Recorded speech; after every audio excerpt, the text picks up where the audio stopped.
This is your Algebra Wizard 7K here with another highly informative video, although in a different form than usual. As you can see, the bright hue of Benadryl has been replaced with glorious grayscale. This is because I am coming to you not from my computer, no, but rather my upgraded Apple Nuto, courtesy of my sponsors over at Ambigu Software, Hardware, and Services, who have given me this while they are bringing my old Honeywell to modern day standards, complete with advanced dithering patterns, 3D display, and a less greeny output.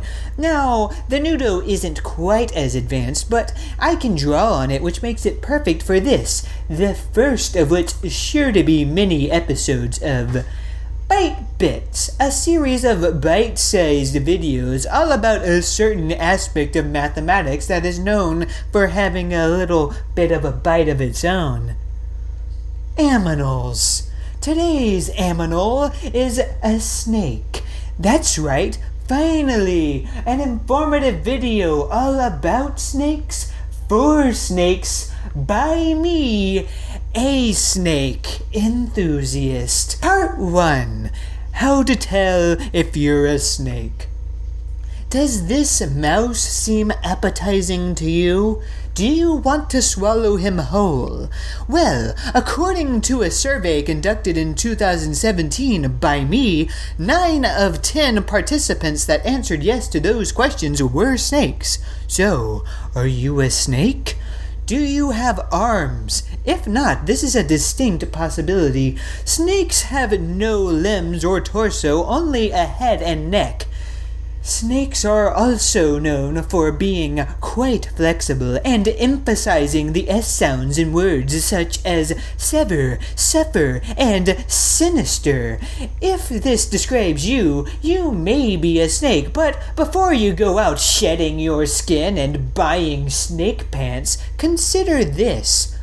Part 2. Snakes versus worms. Knowing the difference. Due to their shared noodle-like appearance, snakes and worms are often confused for one another, which can lead to some awkward situations. Trust me, it's best to know your snake math before saying something horribly offensive.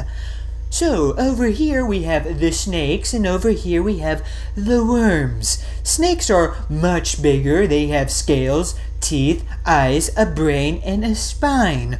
Worms, on the other hand, have nothing. They're just noodles that haven't been cooked yet. Stop calling snakes worms. Here is a graph. The X is for snake, the Y is for worm. This is how different they are. As you can see, they are very different. Now that we've gotten all of that out of the way, you may be asking, my Algebra Wizard 7K, if snakes have spines, why don't they have arms and legs like most vibratorites? Well, Part 3, the origin of snakes. According to my science book, at the dawn of creation there was man, woman, and snake. But the snake was found solely responsible for the original sin, so the creator of the universe, Abraham, ripped off his arms, legs, and torso and forced him to slither across the floor like the lowly creature he was for all of eternity. This original snake is still alive. His name is Ouroboros, and he's currently located somewhere in the Amazon rainforest, where he spends most of his days trying to kill himself by eating himself and telling his side of the story to anyone who will listen. According to him, it was actually the trickster god John Wilkes Booth who impersonated him while opening Lincoln's big box of forbidden logs. To be honest, these stories seem dubious to me, but it is written, so it must be. Anyway you slice it, out of the original 3, we only have 2 biosexual classifications. It's a little disappointing that snakes are forever forbidden. The S chromosome has been completely ripped from our nucleotide, and now you are either born a snake or you will never be a snake.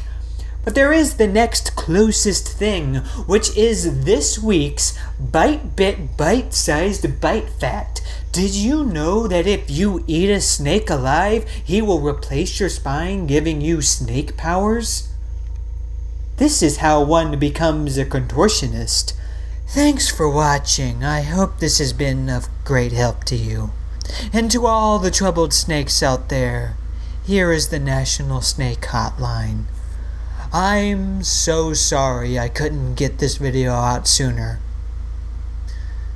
Not only for the snakes, but also my loyal WizKids. I know that there are dozens of you. I'm so sorry. I wanted to test the snake eating claim, but